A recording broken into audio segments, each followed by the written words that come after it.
देखो इतना दूर से शिल्पी राज जी विजय चौहान भैया आइले हैं एकनी के स्वागत में हम देखिए मगध के ही तो मगहिया जवान का था मतलब हाउ मगहिया जवान हाउ तो सर्वा पूर्वक हाय मगहिया जवान का था कि एगो जोरदार ताली बजे के चाहिए एकनी दोनों खातिर एगो जोरदार ताली।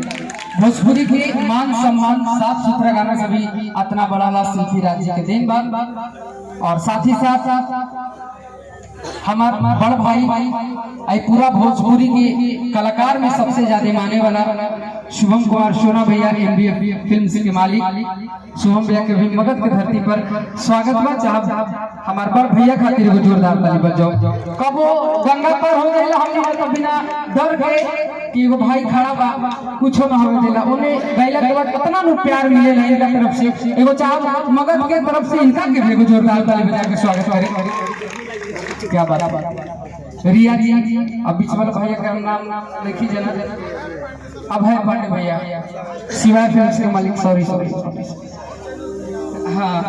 ना भैया के ध्यान रही तब पक्का देखी बाप रे बाप बुढ़ौती में जवानी चढ़ा रेड बुल पिया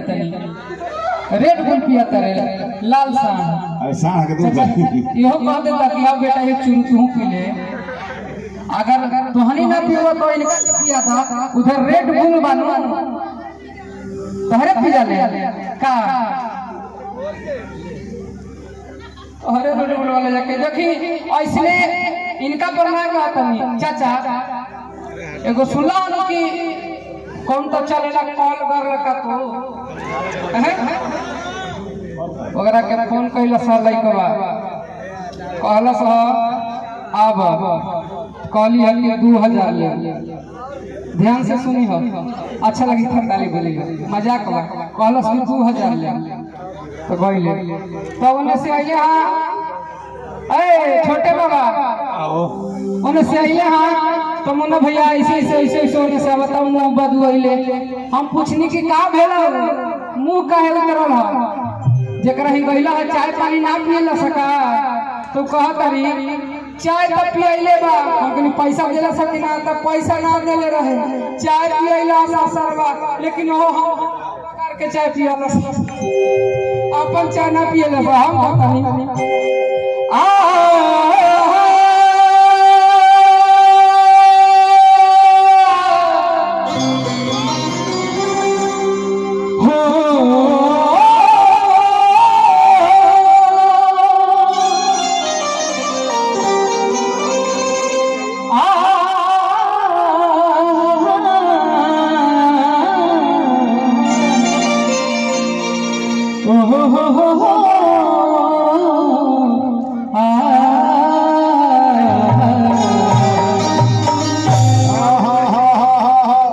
समय हो गई है तोहनियों के घरे जाके टाइम आ गइल लेकिन चाचा मुन्ना भैया जे असली सुने वाला श्रोता होले वो यही बारे जिनका के होई देखे के बा वो आइले हां देखले हां चल गइल हां लेकिन जिनका के सुने के वो बेचारा भी खड़ा बारे चाचा अपना खातिर को जोरदार ताली बजा 5 बजे भोर तक खड़ा रही मतलब तुरंत सैया तहरा से पूछी रे कि तक के देले बा झुमकाया को बाला छूछी रे सोना जी कि बोले नहीं हर हर बतना के तू खइल सरे कि इतना जल्दी जवान कैसे भइल सरे गाड़ी हैम पुष्पा पियती तब ने बात कि देखी मुस्कान जंग लागे है चली जाई कि त घुमिलू लगा के फेर भाभी अरे कि पता केलू तो तीर चले अरे सीधा रे करे जीवा कि हंसमत प्यार हो जाई पगली इनके के देख देख के रात भर हम सपनात रहे भोरे पूछलम शुभम भैया के काहे रात में सुतत नहीं खा सपना देख के भोरे नहा ले लो भोरे नहा ले सब शुद्ध हो गई तब हम कहनी हां कि अखियों से नींद चैन दिल के उड़ाबो कि साँझे से भगवान सपना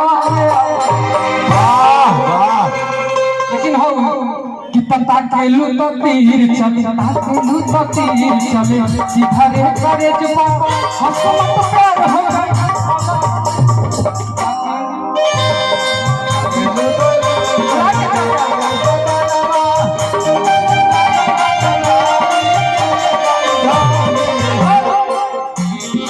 देखी मुस्कान जम लगे चल जाई घूमे लगा के फेर भली रे अकेलू तो तीर चले अकेलू तो तीर चले सीधा रे करे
एगो हम गाना गौले रही कुछ दिन पहले मंच पर कमलवास चाचा के गाना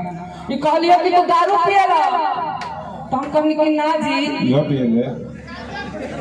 वो कैसे पी ले हम इनका से बहुत प्यार करत रही छोटे बगा प्यार करत रहो जान से ज्यादा मानत रही इनके चलते हम अपन स्कॉर्पियो भी बेच देनी है बेच देला नया खरीद कर क्या कर ले के भी आई तार चाची की उम्र के भी तब पांच में इनका चक्कर में का ना कोई नहीं एक दिन हमरा बोला लिया पार्क में मिलेला इको पार्क में भिक्को पार्क में भाई सब रोल में तो देखते बनी पड़क में इनका बोला नहीं हां हम कनी बड़ा देर लगा देलू हो कहां व्यस्त रहू नाल के पानी पिए तो रहेगा तब कह लिया कि हम आज के बाद आपसे नहीं मिलेंगे तो हम कहीं मजाक करत हूं का तो ये तुम्हारे को कार्ड निकाल के आईली हो हमारे हाथ में देली हो हम कहनी कि हरे ई केकर बियाह है घर के गिरी प्रवेश बका कहतर कि ना कमाई के साथ ऐसा दोबारा पूछनी हो कि अरे भाई के बियाह बका तब कहतर कि ना बाबूजी के जन्मदिन में तब हम पूछनी हो कि अरे वो काहे निकल हो तो कहतर कि अब हम तारा से ना मिले बाबा हमर बियाह होता हम उतना में तो हम टूटिए गए लेकिन एक ही चीज देख के हमारा खुशी भई मुन्ना भैया जस ही कार्ड देखनी हमरा पर लिखल रहे छोटी संजीता नाम हम कभी के जा तारा अब के बढ़िया मिलल बा यो माझी हियो तब कहनी कि तोर भुलाए खातिर गम कि तोर भुलाए खातिर गम कि दारू पी ले कि तया के देखाए सनम कैसे जीले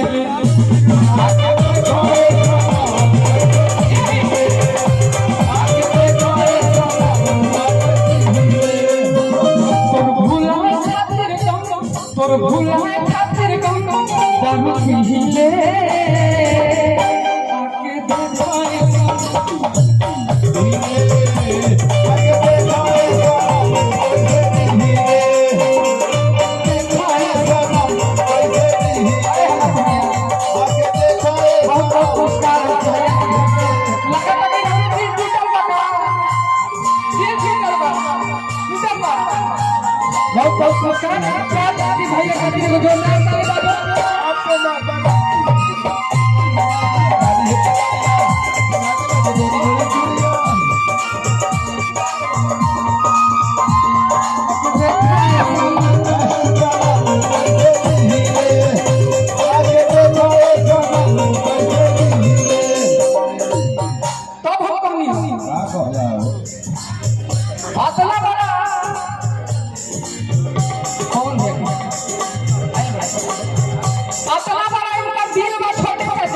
बहुत बड़ा दिल गई कर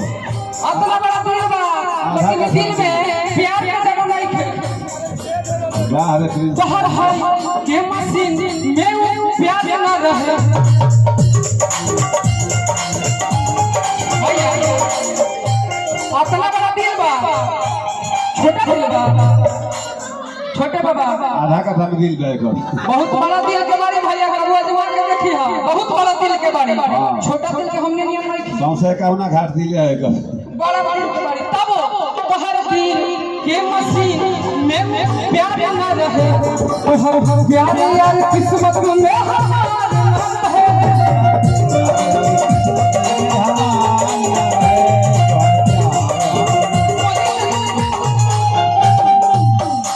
तो हर दिल के मशीन में वो प्यार ना रहे तो हर प्यार यार किस्मत में हार ना रहे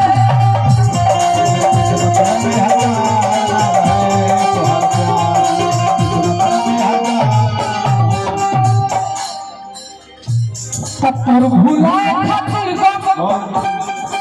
पर रोज भी चाहे कि हम सब पीले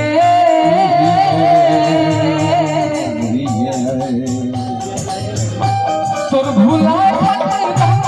रोज भी चाहे हम सब पीले तया के देखा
ऐसे निहुर हम बैठले हम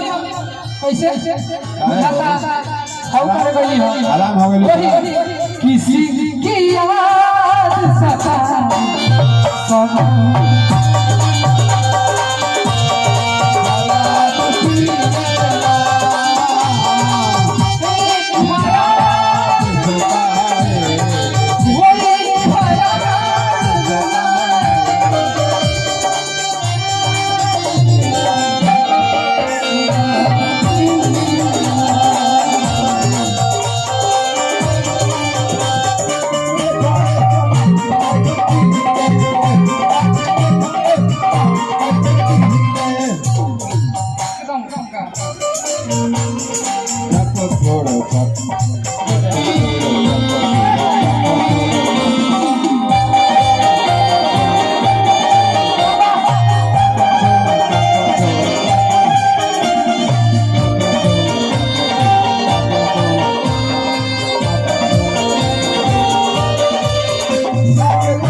दुनिया के हकीकत बराबर भैया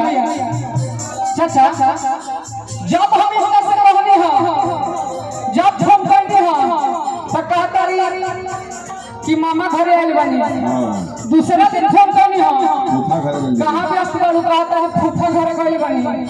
तीसरा दिन कहने हां कहता है कि जीजा जी के घर गई बाहू बानी घर गई सब हो कहनी हां वहां गया तो हम घर गई हां रुकिए जी सब कहनी हां लड़के के भैया घरों फिर बनावे के ना चाहते रहे भगवान के साफा तोड़ देवे तब कहनी हां माटी से भर देवे के चाहिए कि हंसाबे अरे रोवाबे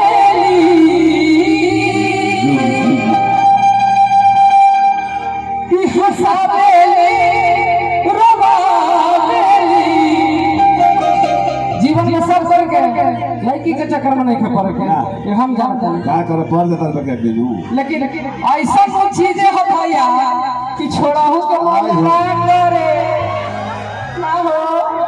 एक दिन ऐसे बीमारी बैठल पड़े बे एक दिन जाना जानी हम इको पर में घूमत रहे सोनो जी वही में बीमारी तो